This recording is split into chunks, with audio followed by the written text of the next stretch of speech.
Today, I made a monumental blunder that I'm likely to regret for a long time. It all started with an innocent invitation to dinner from my girlfriend and her parents.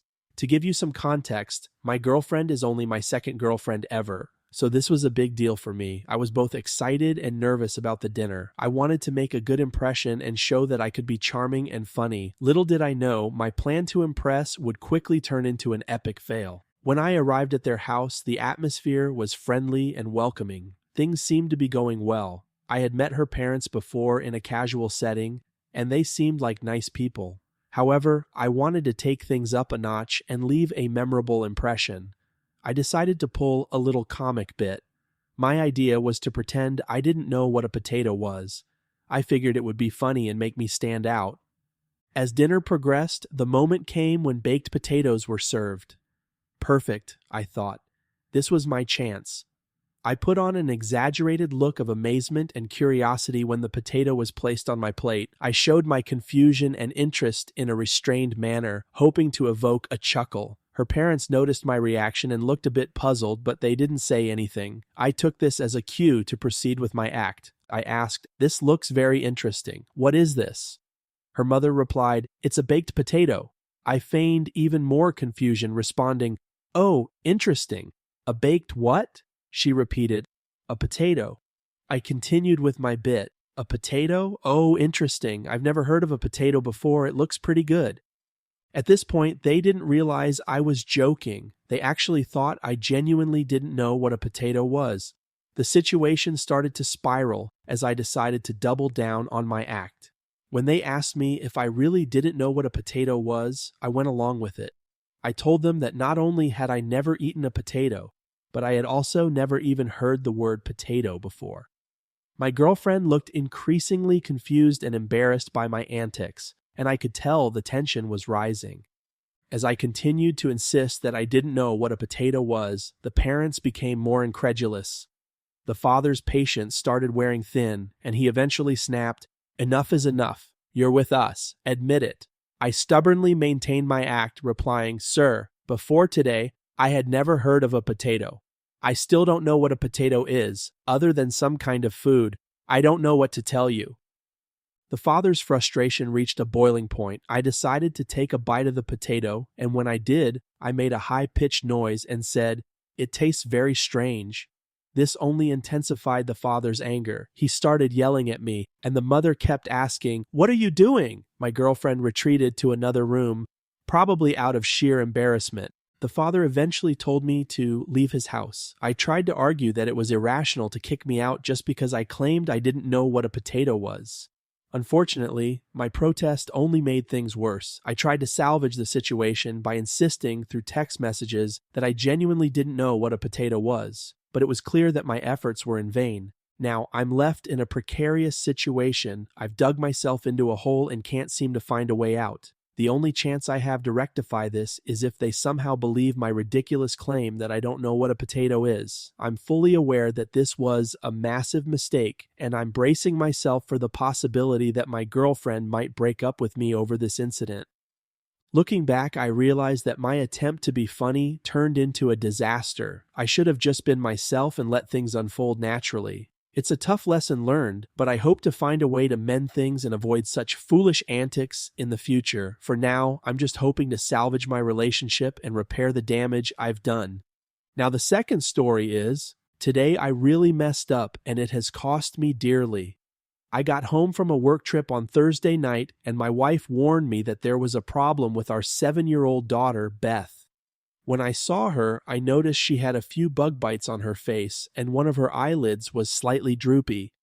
Despite this, she seemed to feel fine. Since I had the day off work the next day and my wife was heading to the office, I decided to take Beth to the doctor. When I woke Beth up for breakfast, her eye was noticeably worse. It was now more than half closed and a bit red, but she still seemed to be in good spirits. I immediately called the doctor's office as soon as they opened, and they advised us to come in for a checkup. We arrived at the doctor's office, and as I went to check in, the receptionist, whom I had never seen before, took one look at Beth and exclaimed, "Oh my goodness, what happened?" Trying to lighten the mood, I made a joke, saying, "Hey, she got out of line." I realize now how horrible that sounded, and I'm truly sorry. I have a weird sense of humor and tend to be socially awkward. Anyway, everyone shared a brief laugh, and we proceeded to the waiting area. Our names were called, and we went in for the checkup. Everything went as expected. The doctor determined that Beth's symptoms were a reaction to the bug bites and advised using some over-the-counter Zyrtec or Benadryl. However, just as we were wrapping up, there was a knock on the door. The doctor stepped out and came back a few minutes later, informing us that the police wanted to speak with me. The doctor was visibly angry, and we all went to his office to talk. There, we were met by a policeman and a policewoman. The policewoman tried to make small talk with Beth, asking if she wanted to go to another room to read a book. Beth, who has an irrational fear of the police due to past experiences with her older brother, was distressed and refused, hiding her face in my side. The police suggested that it might be better for her to be in another room, and I noticed one of Beth's cheer coaches arriving with her son. I mentioned that the coach might still be there to watch Beth, and the doctor agreed to let Beth sit with her in the waiting room. The police then explained that they had received a report of possible child abuse. The doctor clarified that it was a misunderstanding and that there was no abuse involved. It became clear that the receptionist had made a report and the doctor was upset with her for what he deemed poor judgment. He mentioned that this was the second incident in 2 weeks involving her, which had caused significant disruption and made him unpopular with his neighbors. The police apologized but said they needed to conduct a full investigation, which would take a minimum of 3 to 5 days, possibly longer. A friend arrived to pick up Beth, who was understandably freaked out by the situation. We made our way to the police station, where I was allowed to drive myself and met my uncle, who is a lawyer. The police were apologetic and indicated that they already knew what had happened but needed to complete their formal investigation and report. I called my wife, who was furious. The county attorney explained that they usually seek restraining orders in such cases. However, if I agreed to stay away from Beth until the investigation was completed, they would not pursue a restraining order, which would be a matter of public record. My uncle advised that this was the better option to avoid a public record. I agreed to the terms, and I spent the weekend at my brother's place while scheduling an out-of-town trip that I didn't need to make just to get away from the situation. Now, I'm eagerly awaiting the moment I can return home and be with my family again. I'm anxious to get back to my own bed, but I'm also bracing myself for the fallout at home. My wife is likely to have me on the couch for a while, given the gravity of the situation. Now we'll move towards the third story. A few years ago, I experienced something so bizarre and unsettling that I still can't believe it happened. I was living in Zimbabwe at the time, and it had been one of those days when everything seemed to be going wrong. I had planned a trip to visit my auntie, who lived about 400 kilometers away, a significant journey in Africa. Around 3 hours into my drive, I spotted a man by the roadside who was heading in the same direction. Feeling charitable, I invited him to join me in the car.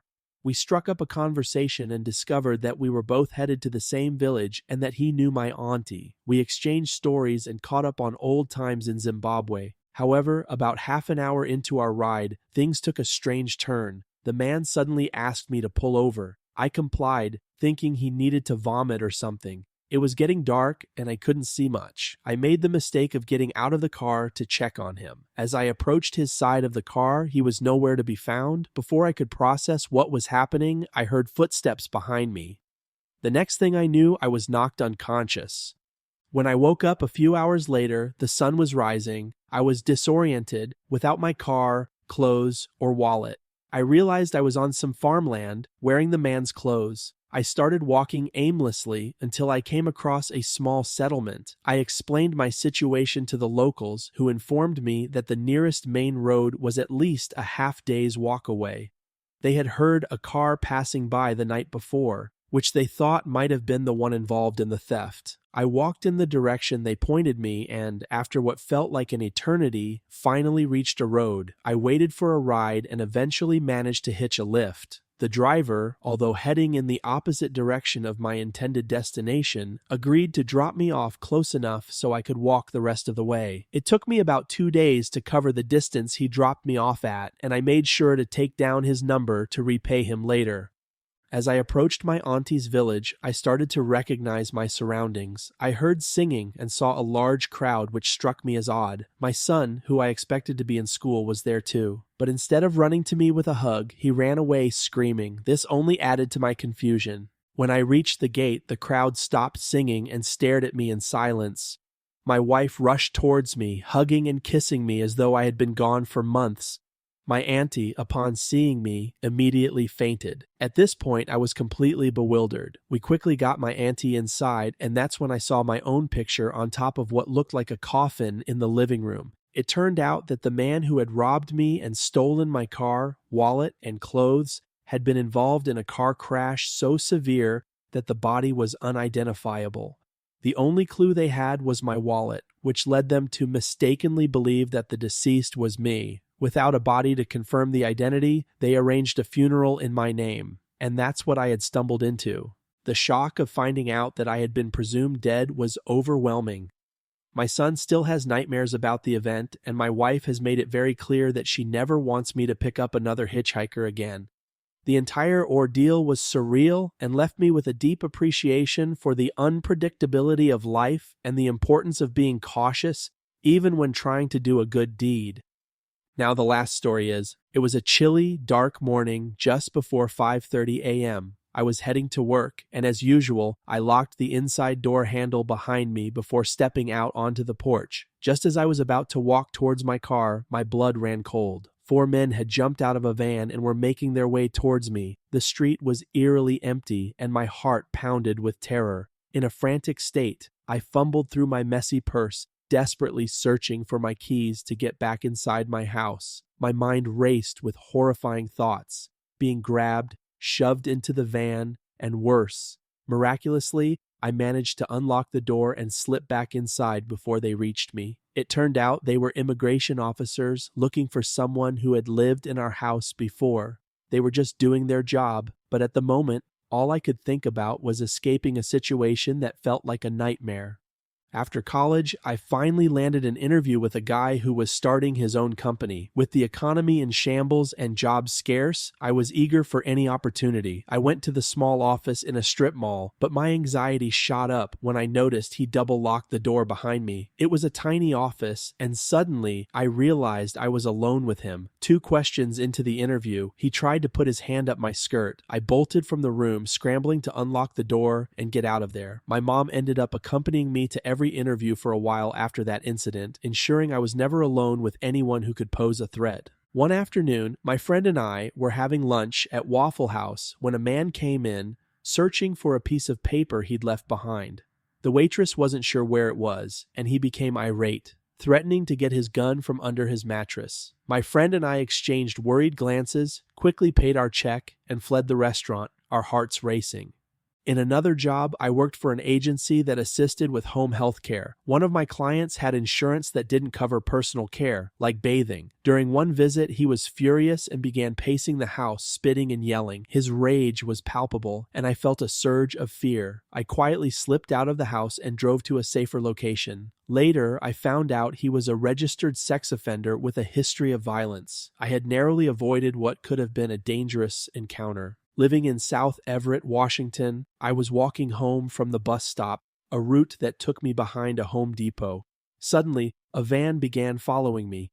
I heard the side door slide open and looked back to see a man hanging out of the van, staring at me. Panic surged through me, and I sprinted towards my apartment. By chance, a man was pulling out of the driveway of my apartment complex and saw me running for my life. He stopped, turned around, and the van sped off. I asked him to stay and watch me as I walked into my apartment. His presence made me feel safe, and I started carrying mace and a large knife after that terrifying ordeal.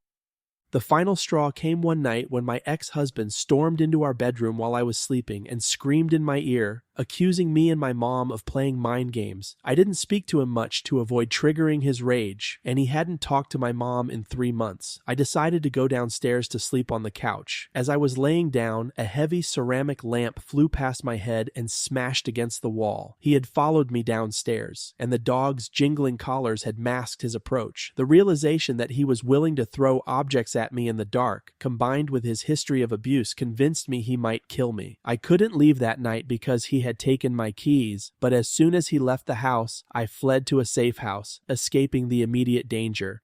Each of these experiences left me with a profound sense of vulnerability and the harsh reality of how quickly a situation can turn dangerous.